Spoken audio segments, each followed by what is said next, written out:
Welcome to the Royal Society. This is the third event in the You and AI series, which comes out of a report that was published by the Royal Society in April 2017 on machine learning. And that had various recommendations. It called for action over 5 to 10 years on something they called careful stewardship, to set up an environment that made sure that the benefits of the technology would be shared out among society, but also called for informed debate so that everybody is involved in shaping the future of artificial intelligence, machine learning, which is going to have a big impact on all of our lives. So the You and AI event series is building on the legacy of that report and is part of this trying to foster well-informed debate involving everybody. This is the third event in this series. The series is supported by DeepMind, who obviously do a lot of AI themselves, so they know what they're talking about. And indeed, the first event was Demis Hassabis of DeepMind speaking. So this is the third event. They're continuing right through to December with a series of events, lectures, debates, and big public events in the Barbican towards the end of the year. The aim is to open up a conversation that includes experts, but also everybody's voices, including yours. So we are looking forward to hearing your thoughts and questions later. Those are all the, that's all the useful information I needed to give you. So a little bit about tonight's speaker.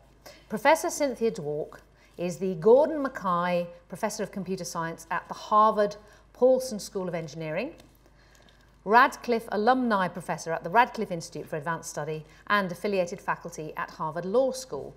She uses theoretical computer science to place societal problems on a firm mathematical foundation.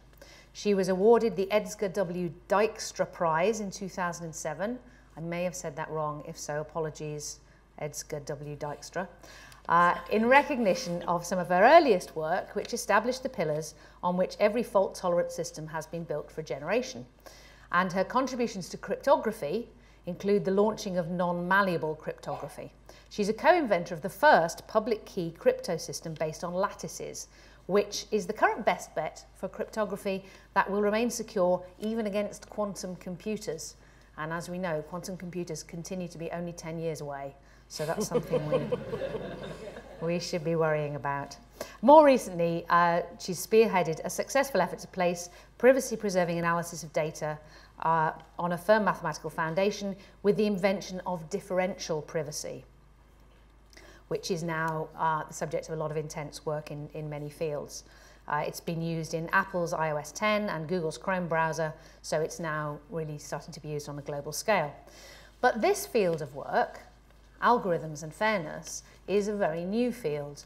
And I was talking to Professor Dwork beforehand, and she said, well, I've done a lot of public events about privacy. It's something we've been working on for a very long time, and people are interested in it, so we can have a very well-informed conversation. But the field of fairness in algorithms is a very, very new field technologically. So it's quite unusual in the sense that it's something that, as you are witness, and people in the overflow room, hello, even more witness, that it's a subject of a lot of genuine public interest because it affects all of our lives. So we're in a very unusual situation this evening. We're very lucky because this is one of the very first general public events that Professor Dwork has done about the technological problem of fairness in algorithms. So I'm warning you now, we may all leave with more questions rather than answering all the questions we've brought in. It's a really, really new field. We're getting to see work in progress here, which is very exciting, I think, for all of us. Professor Dwork was educated at Princeton and Cornell. She received her BSc with honours in electrical engineering and computer science at Princeton University, where she also received the Charles Ira Young Award for Excellence in Independent Research, the first woman ever to do so, and received her MSc and PhD degrees in computer science at Cornell University. Professor Dwork is a member of the US National Academy of Sciences and the US National Academy of Engineering, and a fellow of ACM, the American Academy of Arts and Sciences, and the American Philosophical Society. So please join me in welcoming Professor Cynthia Dwork.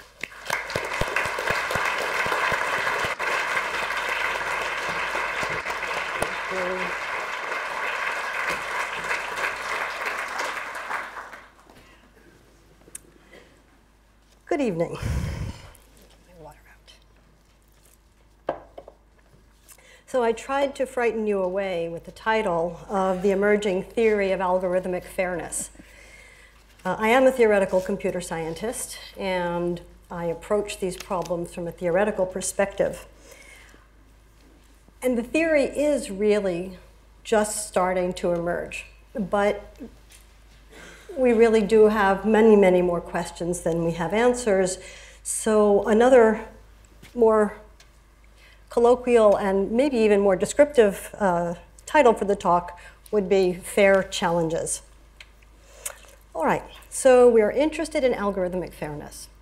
We have a population that is diverse. We can have ethnic differences, religious differences, geographic diversity, that's very important in the United States, medical differences among us, gender, class, sexual preference, and so on.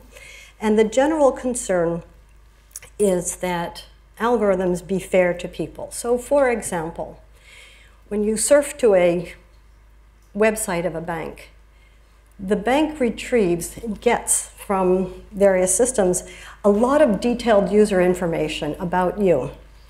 And based on this, something is then shown to you. You have your user experience. So it's an individualized or somewhat individualized user experience. And one concern that was raised in a Wall Street Journal article in 2010 was the problem or the possibility of the illegal practice of what is called steering. That is, steering minorities to, say, credit card offerings of less desirable terms. The credit industry is more heavily regulated for fairness in the United States than many other industries, and this gives us some nice specific examples where there's actually a legal requirement to have some sort of fairness, as opposed to simply an ethical one. So before I go anywhere, you're probably thinking, why don't you just hide the sensitive information from the algorithm?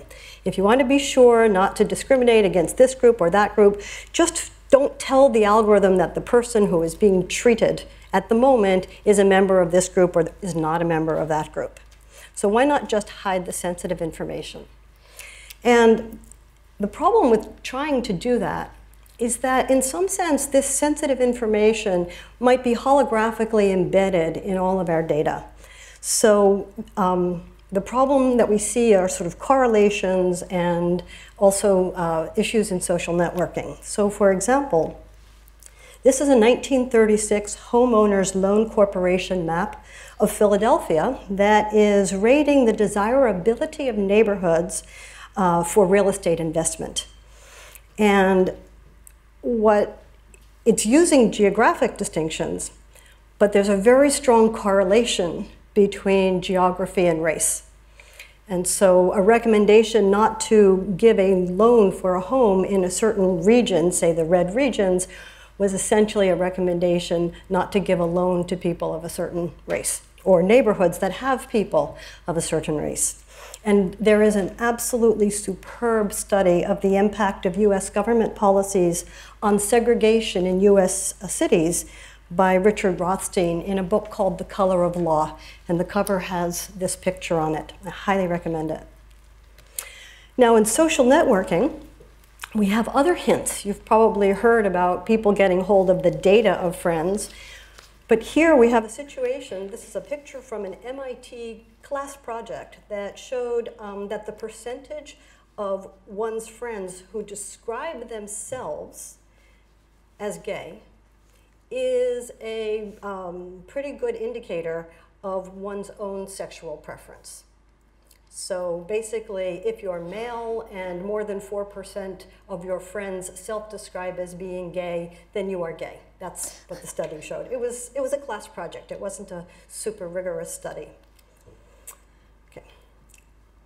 There's another problem with hiding information, and that is that a culturally aware algorithm may be a more accurate algorithm. So this is a good time for me to introduce some terminology for this lecture. The people in our universe are, they like to eat herbs. And the majority prefers foods that are flavored with thyme. And the minority prefers food that is flavored with sage. And so my names for these groups are going to be S and T. S is the minority, T is the majority. And that's what we'll use. Okay.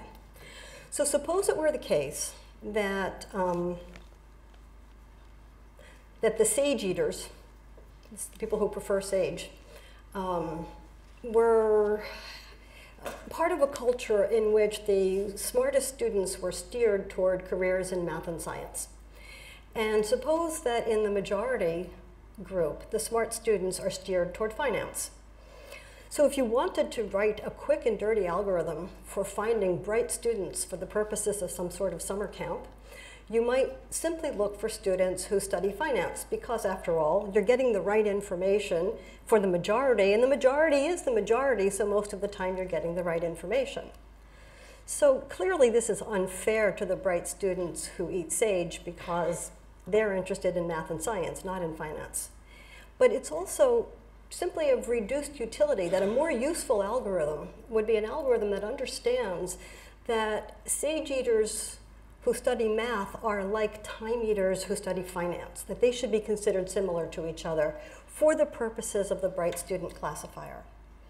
So this is obviously an extremely contrived example, but it really does hold that sometimes taking the cultural context into account gives a better classifier. Now, I've been alluding to classifiers, and I'll get into that a little more detail. You may have heard of machine learning, and that in machine learning we train algorithms based on historical data, based on labeled data. If you don't understand it, that's okay, we'll come back to it later. But if you have, and this is bothering you, what's wrong? Why don't you just train on historical data? Well, the reason is that historically we've been very biased. So the biases would be, so to speak, imbibed in the mother's milk of the training data, and they would just be passed on to the algorithms, so that's a problem. And more generally, and this is something that we're going to confront again and again, there's not going to be a source of ground truth about what's fair. And we'll see that. Okay, so I'm going to narrow the focus of the talk a little bit to what I'm calling as classification algorithms.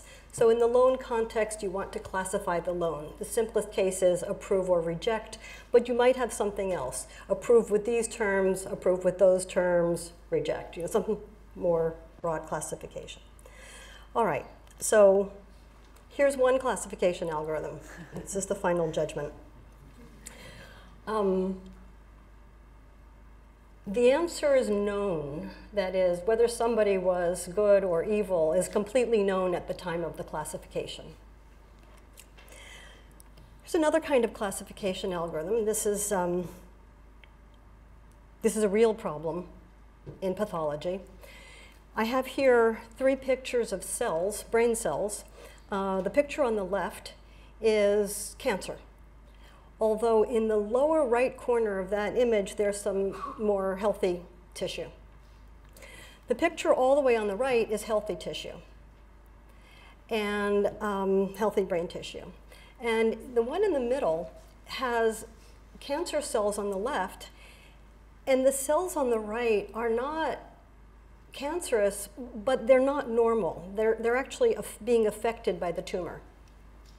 So you would like an algorithm that could classify these images and learn to recognize which are the cancerous cells, which are the cells that seem to be disturbed by something, which are the normal cells.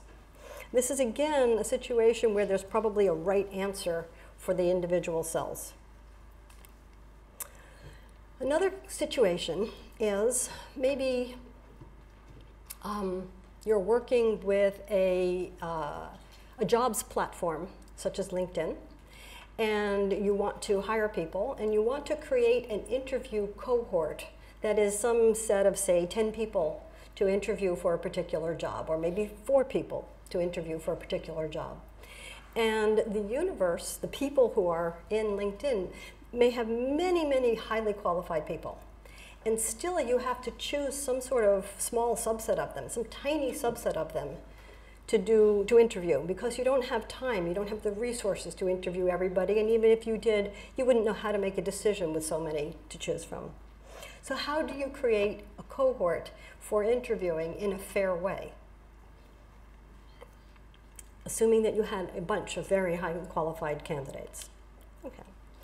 Another kind of classification is in risk assessment tools. So this is from Santa Clara County in California.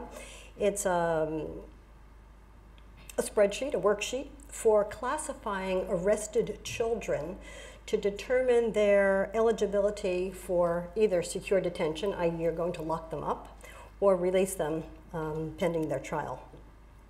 Okay, so you can see here on the top, there are some points that you get for various kinds of, various qualities of the current offense for which the child was currently arrested. And then there are points that you get for prior arrests and prior difficulties. And then maybe you get some negative points, things that make your case better for mitigating factors. And finally, you sum up these various points and you get a total risk score. And then that score is translated into a decision. So if the score is between 0 and 6, you release the child. If it's from 7 to 9, maybe you give them some supervision, but you release them, or you release them during the day. And if the score is high enough, you detain them. All right. So notice that scoring isn't exactly the same as classifying. Okay. So I'm a theoretical computer scientist, and for the last many years, I've worked in cryptography and related fields. So what does a cryptographer do when trying to grapple with the question of how do we build fair algorithms? This is a general paradigm. I'm instantiating it for fairness. I could have used exactly the same paradigm as was done in the mid-'80s for, let's say, defining what do we mean by a digital signature, a secure digital signature scheme, or what do we mean by a secure encryption scheme. I'm taking the same sort of paradigm and applying it now to fairness. So the first thing we need to do, of course, is to define fairness, because if you can't define it, you literally don't know what you're talking about. Now there is this little caveat, by the way, which is in machine learning, sometimes you don't have to define something if what you want is in the training data. But we talked about the problem with the training data. The training data is probably biased. So we do need to make some definitions or find somehow a way of getting unbiased training data. So the way we define it is we think about what is the bad guy trying to do. And we're going to define fairness as not those things. Now, this methodology is pretty good because you might miss something in your list. The person who is trying to be unfair, deliberately or not deliberately, it's easier sometimes to think about it as being deliberate, they may think of things you haven't thought of. And at some point you figure out, oh, I didn't think of that particular kind of attack. Again, this is exactly what we do in cryptography. And then we just strengthen the definition and we sort of rebuild to satisfy the new definition. And we get this sort of steady path of progress in which we're doing better and better and being fair in more and more ways. So we want to define it. Once we have defined it, we want to create algorithms that satisfy these definitions. And then, since absolutely nothing is done just once, we need to find a way of proving that if you take individual pieces that have the properties that you want, that have these fairness properties, when you put them together in a system, or you apply one and then the next and then the next, somehow or other the whole thing is fair in toto. So we call those a composition theorem. When you compose things together, we have a composition theorem. So we want to prove a composition theorem showing that fair pieces combine to give fair systems. So this is the cryptographer's approach. So let's start by talking about defining fairness. And I should say, before I start, every single step in this basic paradigm is very, very challenging. especially the first and the third. So, defining fairness. Again, we thought about the adversaries, and we actually built what we call the catalog of evils. And we made no claim that it was a completely comprehensive catalog, but we started to list them. One of them you've already seen. It's this practice of redlining or denying services to a particular area, especially when there are correlations between sensitive attributes and the location. It has an online version called weblining. There's also the question of what we call deliberately targeting the wrong subset of the protected group. So let's say that you're running a spa and you really don't want those sage eaters at the spa. But you have to advertise them to them, perhaps. So what do? You send the ads to the members of the group S who can't afford to come to your spa. So you're deliberately targeting the wrong subgroup. And then we listed a bunch of others, reverse tokenism and a few more. Okay. Now, when people talk about fairness, there are two notions in the literature. One of them is, not two notions, but two broad swaths of notions. The first is group fairness properties, and these are statistical requirements. So statistical parity or demographic parity is a requirement that, let's say you're doing yes-no decisions on loans, that if you look at the people whom you have classified as yes, their demographics will be the same as the demographics of the population as a whole. And in fact, what you require is that for all outcomes, the demographics of people that are given that outcome should be the same as the demographics of the population as a whole. So what that would translate to would be if, let's say, the sage eaters are a third of your population, then they should be a third of the people who get loans. Now, statistical parity may be more meaningful in the breach than when you actually have it. So in other words, when you don't have statistical parity, flags get raised. Why is it that the members of S have only a 23% chance of, I don't know, getting into this school when the members of T have a 28% chance, something like that. So it's an important red flag, but it's not a panacea. So for example, it permits that specific evil in the catalog of targeting the wrong subset of S.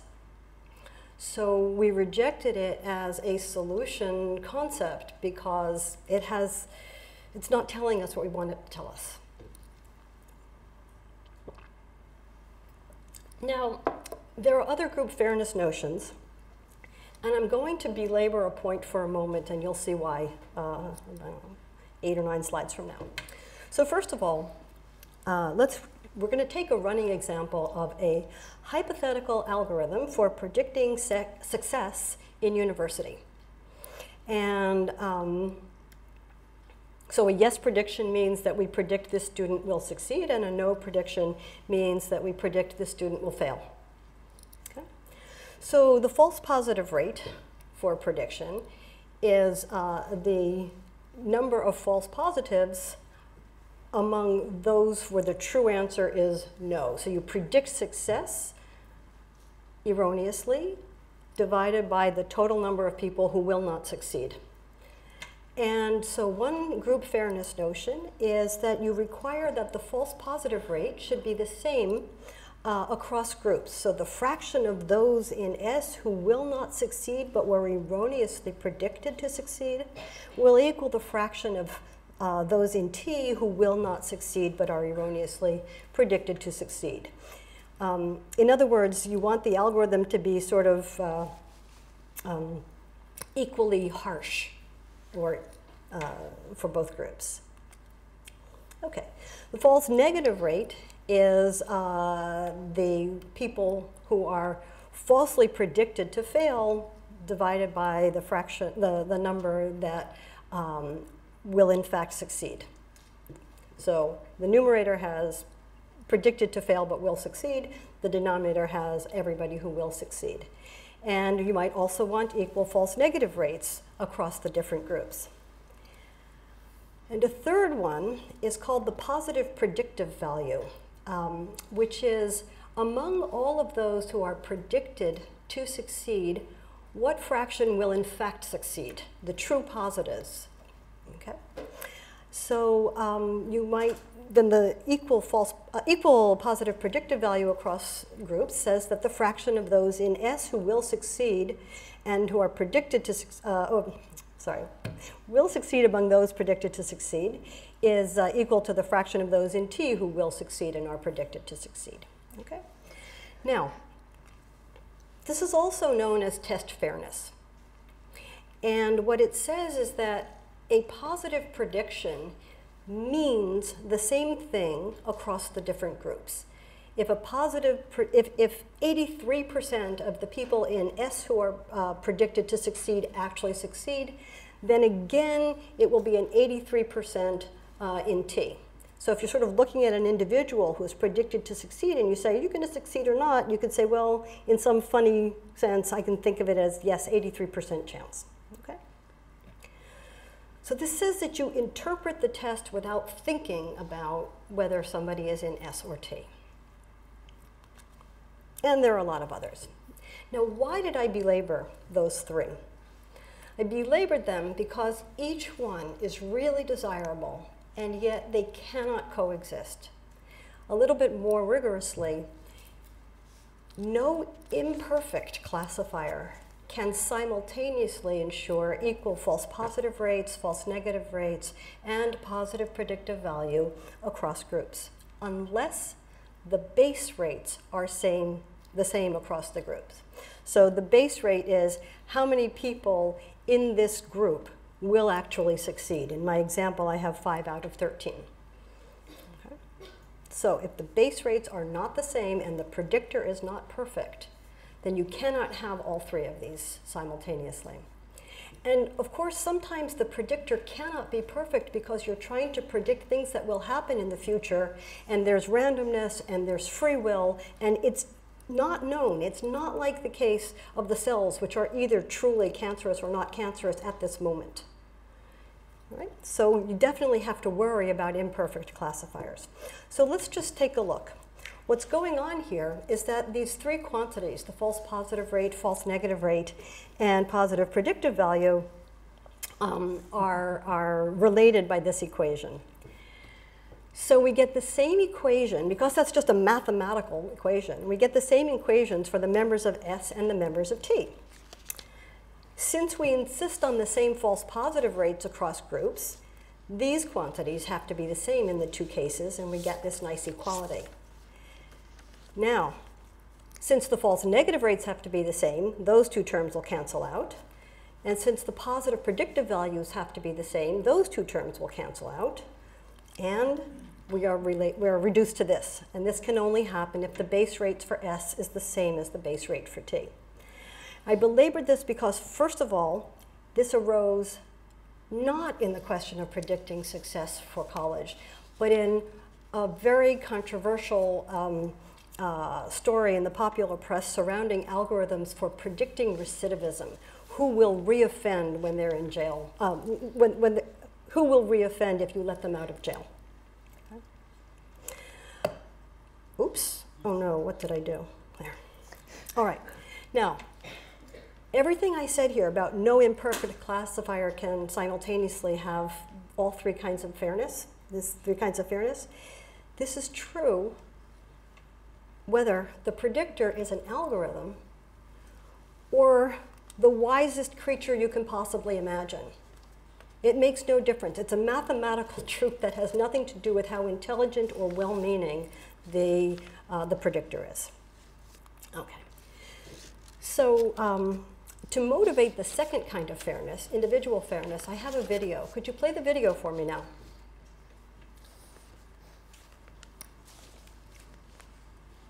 So she gives a rock to us, that's the task, and we give her a piece of cucumber and she eats it. The other one needs to give a rock to us, and that's what she does. And she gets a grape, A grape, not a So cucumber. the other one sees that. So he gives a rock to us now. Guess again, cucumber.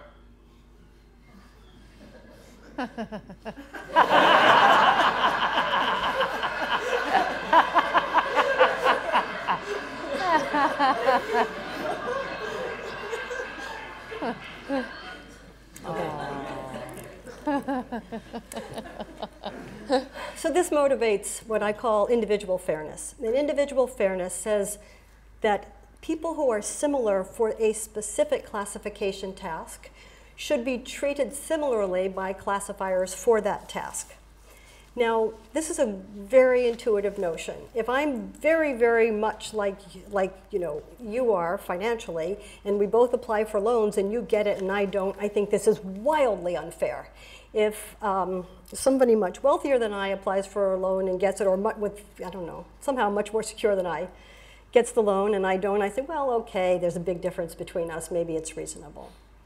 But we do need to have what we call it a metric. We need the right notion of dissimilarity, which we will call D of UV, for any specific classification task.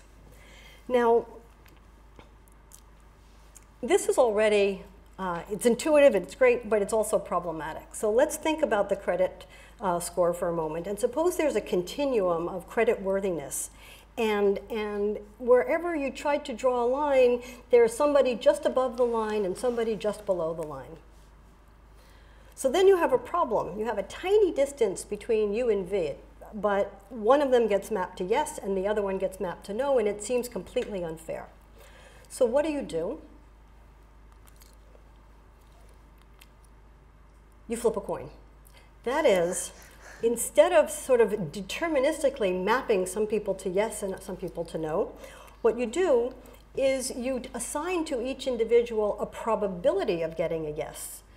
And then what you require is that the difference of probabilities of getting a yes for any two individuals, U and V, is bounded by this dissimilarity notion that we have for U and V. So that's a very useful concept, and it's very robust. Does it solve the equal, false positive, false negative PPV problem? Guesses? Of course not. That's a mathematical impossibility. This gives an alternative way of thinking about things, and you can decide whether you like this notion of fairness. Okay. Now, of course, I'm speaking much more slowly than I intended to, so I will simply comment that in terms of algorithms, this problem is challenging, but in a way that we're really, really used to. Now, we still have to fight with the fact that we don't really know what is the right notion of similarity and dissimilarity. We don't have good sources of what's fair and what's unfair. And there's a variety of work that tries to leverage some kind of information, small pieces of information. Maybe you pay someone that you really, really respect to give you some kind of notion of how similar these people are, or some kind of information about fairness. And then you leverage that into an algorithm that does something nice for you. And since this is supposed to be about AI, I should mention that there is one approach which is very interesting in AI, which is what we call learning a fair representation, where you're trying to take the data and you're trying to sort of stamp out of it all the information about whether somebody came from S or T, but leave enough information to learn useful classifiers. Now, one thing that will never handle is what we call the intersectional case. You have men and women and blacks and whites, and what about the black men and the white women and all these four groups that you now have to deal with. But there's some very appealing work in the fair representation field. So in the last couple of minutes, I want to tell you a little bit about a simple composition problem, or a difficulty with composition. So our intuition is, if you have some kind of system and all of the constituent parts are fair, then when you put it together, it ought to be fair. And the reality is that it's quite complicated. So here's a simple example. You've all surfed to a website where there was room for a banner ad at the top of the page. And let's take this simple case where there's just room for a single ad. Everything I'm saying generalizes to allowing multiple ads, but we'll just stick with a simple one. So there are various advertisers, and they're actually competing for your attention. And they'll pay, and they'll pay different amounts, but they're basically in competition with each other, and a mini auction is run. So in our example here, we're going to have two advertisers. One of them is advertising a grocery delivery service, and the other one is advertising jobs at a tech company. Okay. So our goal is that the system as a whole that we build will ensure that people who are similar for the jobs ads should be similarly likely to see the jobs ads. And simultaneously, people who are similar for the groceries ads should have similar probabilities of seeing the grocery ads.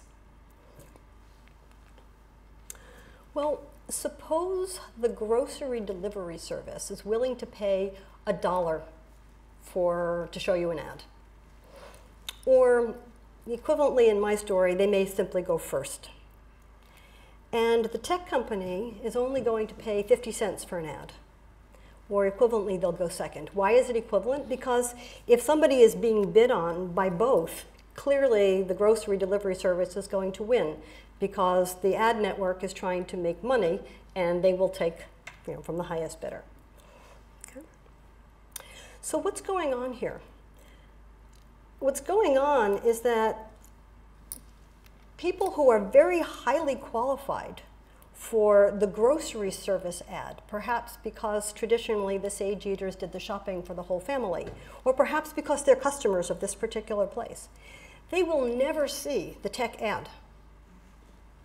So they're similarly qualified perhaps to others who do see the tech ad. Some of them are similarly qualified to those who do see the tech ad, but they're being pulled out of the competition because the grocery delivery service is outbidding for their attention. Okay. And while this description is designed to show you that individual fairness suffers, some analogous problems here also show up for group fairness. The analogous problems show up for group fairness. So this competition for attention and pulling out segments of the population is an issue even for the group fairness notions. Now, in fact, even before we had these results, there was an interesting experiment that was carried out in which the researchers created a large number of synthetic people by giving them Google Plus profiles, I guess. And they were completely identical, except half of these synthetic people were self-described, were male, and half of them were sort of pseudo-females.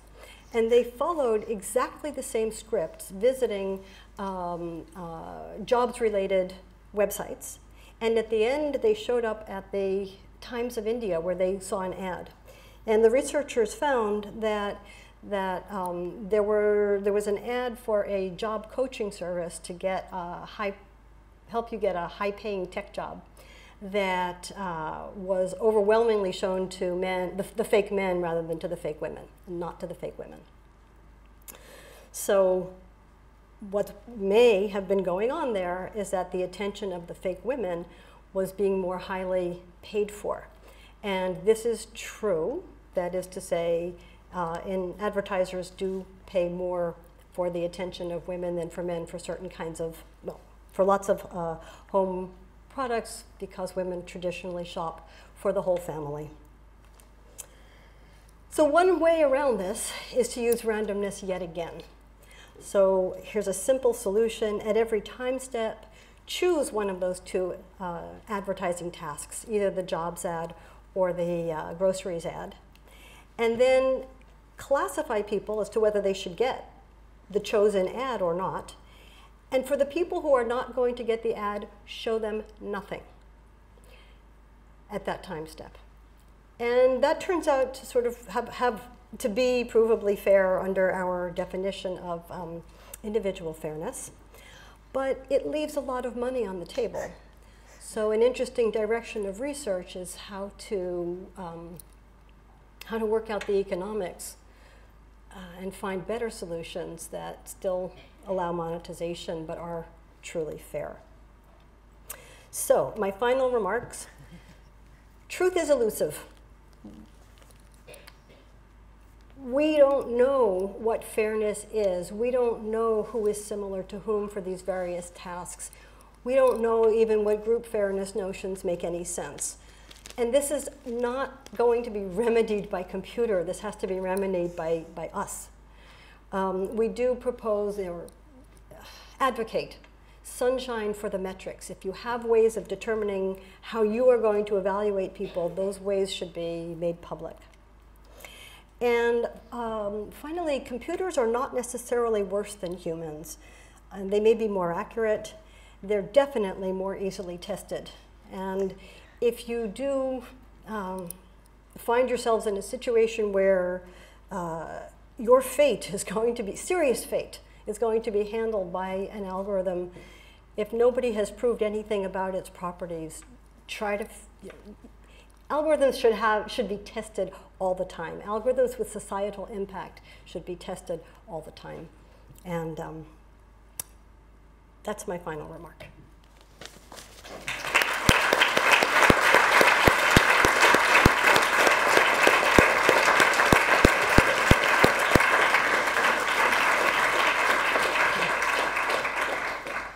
Thank you very much, Professor Dwork. If I could invite you to take a seat over here. We have a few minutes for your thoughts and questions. I think you did, certainly for me, you threw up a lot more questions than answers, but hopefully between us all, we can at least get towards some better questions. Before I come out and invite you to ask questions, people here and downstairs, there was one thing that you kind of alluded to at the end there, which is that humans are not necessarily unbiased either, because obviously we all grow up in this same real biased world and we all make lots of little semi-conscious judgments all the time. I hold my hand up. My absolute prejudice, based entirely on my personal experience, is when I'm driving, if the driver in front is wearing a hat, I give them an extra vehicle length. Now, I base this on years of driving experience, and I will hold my hand up and say, any kind of driver, any kind of vehicle, any kind of hat, I find there's a bigger probability that they'll behave in an unpredictable way. Now, if I was some kind of driving algorithm, I would probably be hauled over the coals for anti-hat prejudice. But there you have it. I find it's kept me out of some accidents. So you kind of suggested at the end there that machines can't necessarily solve the problem of bias and objectivity on their own because of all the reasons you went through. But are there any ways in which machines can compensate for specific biases in humans and maybe help us at least understand ourselves a bit better?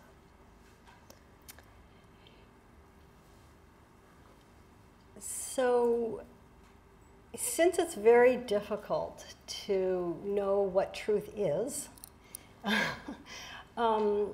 I'm actually optimistic in terms of the answer to your question, that I think that we will find ways, just as I mentioned that the failure to have statistical parity is a red flag, I think we can go beyond just red flags and see directions in which things have been shifted and analyze these patterns and try to get somewhere. So I'm actually optimistic for this general direction. So we can, at the very least, use it as a laboratory for testing, for finding the biases that are already there in the systems we already have. I think that some kind of a system that has people interacting with computers in that way would be useful. Yes, to those ends. Mm-hmm. Good, good. That's nice to have a positive, optimistic. Mm-hmm. Now I'm going to come back to you. I should also say, as you'll have noticed, Professor Dwork is a theoretical computer scientist, so that is certainly the most in-depth explanation of any of the stuff I have ever encountered. Do not please waste her time by saying which of the big tech companies should I trust, and if anyone mentions the trolley problem, I will personally take them outside and run them over. No, I have something to say about the trolley problem. Okay, well, you're allowed to. Thank you for bringing up the trolley problem. No, here's why. I don't, of course, know what the solution to the trolley problem is. Sorry, are you all familiar with the trolley problem? Do you want to briefly explain it? Okay. So very briefly imagine that, I don't know, I don't want to get at this particular thing, but a driving situation where there's a moral judgment to be made by the driver. So how do we train the computer to make this sort of moral judgment? And I used to think that it was the most important thing to figure these things out before, say, we had self-driving cars and so on. And then I realized at a certain point that that was totally wrong. Here's why I think it's wrong. Let's suppose that we could figure out something about what an average, or maybe even a more moral than usual person would do in a given situation. Just suppose that we could. And there are toys to do this, like the Moral Machine. Visit the Moral Machine website. All right, so now consider a self-driving car that might be better than humans in all of the usual stuff. Suppose we had told it what an average or above average human would do in a certain situation. Let it do what an average human does. It would still be a better car overall. On the really tricky moral cases, it would be no worse than the average human. And in the ordinary driving situations, it would be safer than the average human. So overall, this is a better vehicle. So I actually like that question. Okay, well, there you go. But at least we didn't get onto the whole. No. The name comes from a thing where you have railway tracks and a trolley, and there's inexplicably 5 people on one track that can't get out of the way, and I don't know, and a child on the other, and you can push a philosopher off a bridge and stop the train. And anyway, but you've explained it in a much more elegant way and got to the point. We have roughly a quarter of an hour left.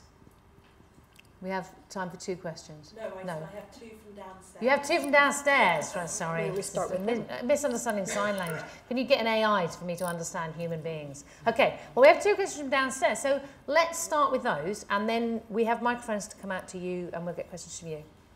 Okay, so the 2 questions from downstairs. Oh yes, so you better have a microphone. On the last note in your talk about algorithms needing to be tested for fairness, who should do this? Should it be AI engineers, ethical consultants, the government, etc.? All of the above. All of them. And in public. And everyone in this room. Yeah. Okay, good, excellent, concise answer. I like that. What was the other question? Brilliant. And the other one is, what do you think the impact of GDPR will be on the fairness of algorithms? Okay. I'm not sure it's a fair question. You can answer that if you like, but it's the European regulation, so I'm sure you've come over it as a bump in the road. But do you have thoughts on that? So, of course, I don't really know what the effects of the GDPR will be on fairness. However, I can express that there's a certain wistfulness that some of us feel in the US, that there is somebody really trying in an official way to have fairness and to have at least, let's say, some kind of machinery in place so that if we ever figure out really what is the right thing to do, there's a way of translating that with some legal force. That's a good, fair point. In return, though, and not just being polite, I certainly, and I think other people here, get very envious of things you have like the First and Fourth Amendments, which we don't have here, which seem to give you some protection over privacy and, Yes. and freedom from arbitrary searches, I believe. Mm-hmm. Yes. So there, we Unreasonable have much searches to and learn. seizures. Unreasonable searches. So, but good questions downstairs. Thank you, downstairs people. Upstairs people, stick your hand up if you'd like to ask a question. Well, there was a hand went up near the back there. I'm sorry, person microphone. Near the back there, very firm hand on this side, this side. Is there another microphone? Good, excellent. There you are. Keep your hand up there, person near the back. And then we'll come to someone who is near here. Yeah, go for it. Hello, thank you. You talked about whether, even if everything before, in all the building blocks of an algorithm are fair, doesn't mean it's fair to the individual. And whether the banner ads were fair or discriminatory or such. Now, I think of the example if I go to a library and I see the librarian who knows the books I take and says, what about this book? I don't have to take that book. And not only that, but the other books in the library are also still available to me. And if I were I think any person that is aware of their surroundings and is sensible almost, even if they are subjected to additional information such as you should have this extra job information, if I still want a job, I should still research that on my own behalf, which brings to the point, is it unfair being provided with extra information if the information that you're not given is not restricted? Very good You question. could summarize that Is question? that, well, okay. I'm not sure that I Well, heard I all think of it. it's. So. I mean, I think it's to do with the fairness of targeted adverts and the idea that nobody forces you to buy the thing in the advert. I mean, for example, But that wasn't the Twitter's problem. convinced I'm a man. Yes. So all my ads on Twitter are for beard care products Right. and razors. I think they're hedging their bets. And then occasionally I have to watch buff men working out, some kind of fitness thing. But anyway, Okay, but so- that's fine. I don't buy the beard care products. So is it actually a big unfairness problem to target somebody with adverts? So let me, the point that was being made in the example was that people were being pulled out of the advertising pool and they were not seeing the ads for the tech jobs simply because they also shop for groceries. And that's where the unfairness is, not seeing the ads for the groceries, but having that possibly career-changing piece of information not being shown to you. So I agree completely that you can ignore what you want to ignore, but that doesn't let you see the things that were denied to you. Is that a problem for the individual because it's being assumed that because they're, in that case, female, that they will be interested in groceries and not in job ads? Or is it more of a problem that at the end of the year you look and see how many women have applied for the tech jobs and it's none because none of them saw the advert? Do you see what I mean? That is it just about fairness to the individual, or is it also Right. about Yes. Okay. fairness to a group? So as I mentioned, you can construct group examples that are very, very similar. So it's also about fairness to the group as a whole.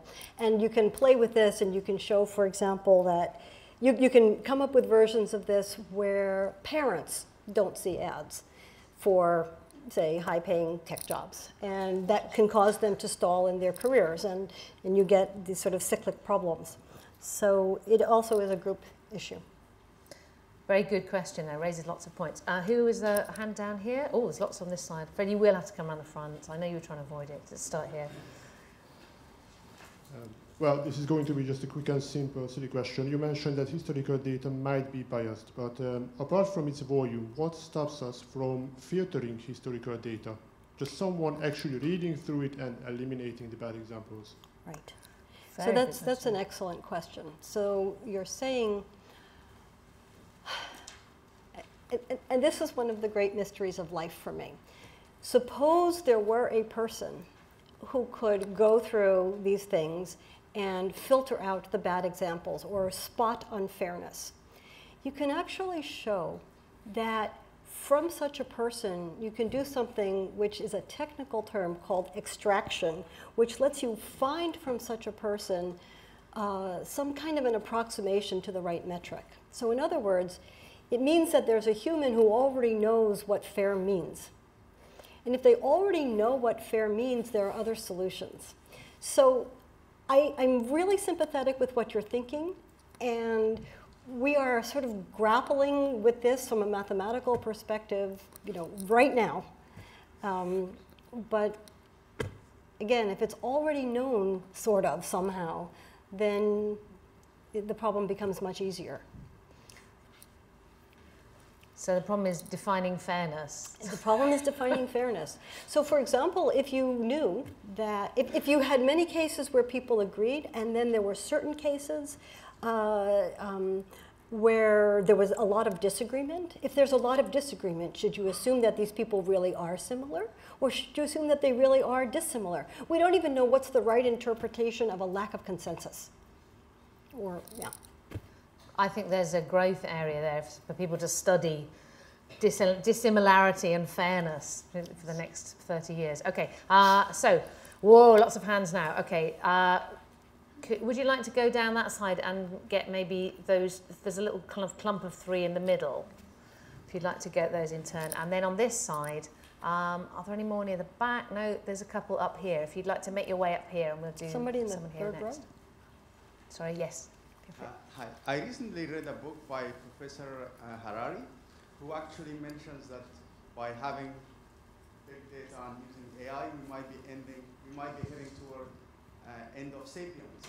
Of course, he's an anthropologist. You need to keep the mic scientist. From a computer scientist of view, how worried we should be as human that machine will be taking over all the information and we might be heading toward digital authoritarian regimes? This is Noah Yuval Harari. Yeah. That's right, yeah, who wrote Homo Deus, in which he says we're heading towards dataism, where humans, basically the machines know more than us and are more powerful than us, and we might even worship them as gods.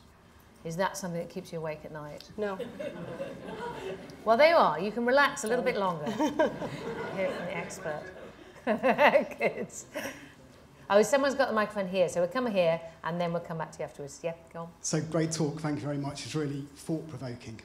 I work for a large global IT company, and we've put a lot of energy into, because of equal opportunities, into recruiting females into senior IT leadership roles. And I think now we've got about 20% of our leaders are female, which feels inherently like a very good thing to be doing. But yet it doesn't sit comfortably against your group fairness algorithm, because the pool from which we're recruiting is not 1 in 5 females. So how can you give me any advice around how I can help reconcile these conflicting things? So let me encourage you to continue trying to hire women. I was very lucky in graduate school. My year was a sort of bumper crop, and 1/3 of us were women. It was 5 out of 15, whereas when I was an undergraduate, it was 3 out of 39. And the difference in how it felt was immeasurable. So you're really getting a lot for your efforts, because you're strongly increasing the chances that the women that you hire will be able to succeed, creating a better workplace for them. So I would encourage you. There you are, official encouragement. Right, so somebody got the microphone over there? Good. If you'd like to get this one to the... Yes, good, you've already got it. Okay, over here. Yeah, I was thinking of the monkey example earlier, and the idea that relatively evolved social animals like us have an intuitive understanding of what fairness is, at least from their point of view. Would it be practical or fruitful in any way to continue training the model and feeding back how fair the people on which the model was used thought it was, so that you'd have, like, part of the loss function of the model would be how fair the people think it is? I mean, has anyone done that? Is it useful? So you're speaking quietly, but you're asking if an algorithm could get feedback on the question of how fairly it is behaving. Would this be useful? Yes, I think that there's. I think that's a very interesting direction, and I think it's promising. Good idea. So that's a yes. Somebody over here has the microphone, I think. If a facet of fairness in technology is accountability and being able to point to these are the reasons that the algorithm made that decision, what's your opinion on using techniques like deep learning, where accountability is more difficult to pinpoint? Ooh. Okay.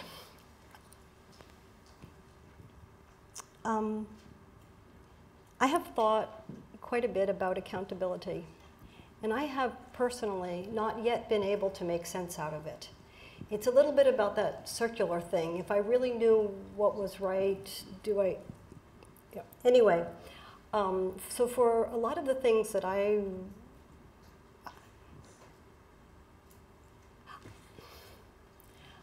sorry. I think that, so first of all, accountability is not something that I necessarily would want to give up accuracy for. And sometimes there is a trade-off. But my principal difficulty with accountability is really understanding what people mean by it. If you mean that you want to test it on data, test an algorithm on data sets for which you feel you do know what the right answers are, yes, I'm really, really in favor of that. I think that people who are marketing algorithms should be required to allow their algorithms to be tested. So if that's what you're asking about for accountability, I'm all for it. Explainability about why was this individual decision made, I think is a much, much more complex question. Accountability and fairness, not quite the same thing then? You can be fair without being accountable, or accountable without being fair. I think that's a good point, yes. I'd never thought of that before. Good. Thank you, audience. You're giving me lots of new thoughts, certainly. There's a hand way right at the back there. And on that side, on this side, any hands on this side? Why are you so quiet on this side? People at the back on this side. Ask another question. Okay, where's the microphone now? Okay. I'll try and make it short and sweet. More moral maze than not. And a lot of what you said sounded quite legal, even though you are a very pure mathematician. The way to hell, we are told, is paved with good intentions. Is there anything wrong with unfairness? In the greatest number of categories you can think that apply to audience here or technicians yourselves. Just as we have a cult now that is growing in favor of inequality, which allows for things to happen. Could we be trying to flat iron the life out of the system by a cult of fairness? What is fairness? Do we need very much of it? How much? And the last point is, who watches the watchers? Will we get bots judging other bots on our behalf to make sure they behave? They are lone controversial voice saying, who wants fairness anyway? Which is a fair point. Perhaps ironically. Do you have anything to respond to that with? Are you wasting your time looking for fairness algorithms? No, seriously, I mean, I think it actually is a fair point, because there are circumstances where you might say fairness is not what we want here. We actually want something else. And given that we can't actually agree on a single definition of fairness, there might well be cases where some of those definitions of fairness are not what we want in that situation, or perhaps we want others. So I actually think it is a fair point. But of course, I think there are settings in which we definitely want fairness, and there will be other settings in which it's not the primary concern. And for those in which we want it, we may as well figure out how to do it. Good. I love your concise answers. They're fantastic. So who's got the microphone now? Oh, we see there's one at the front here now. Okay, good. Yes, go for it. Hi. You obviously had some criticisms of the ProPublica study about Compass. I was wondering if you could explain a little bit more what those are. So this is the parole algorithm. Okay. So I will answer you from a theoretical perspective. I haven't studied the algorithm. I certainly haven't studied the data. But the original article said that Compass was unfair because the false positive rates for blacks was higher than the false positive rates for whites when predicting recidivism. And the false negative rates for whites was higher than the false negative rates for blacks when predicting recidivism, and that's what the article said. And the response boiled down to, but we are test fair. Given that you've been classified as high risk, I mean, I'm simplifying, okay? I'm definitely simplifying. But the simple version is, given that you were classified as high risk, the probability that if you take all the people who are classified as high risk and who are black, the fraction that reoffend, or at least are rearrested, but that's a different story, is the same as the same fraction for whites. So they were saying, hey, we are being fair, we are test fair, this is a definition of fair, and it says that the judge doesn't have to think about the race of the individual when interpreting the classification. And so what is it? Is it fair or is it unfair? Well, a couple of papers, Chuldachova's paper for the binary classification version, and Kleinberg, Mulinathan, and Raghavan for the scoring version of the problem, showed that essentially you can't have all these three notions of fairness simultaneously. So those are the facts. whether you agree that test fairness should be the primary quality that you want, or whether you don't agree with that, I can't answer that. But the math says you can't have all of these things the same because the base rate of recidivating is not the same in the two groups.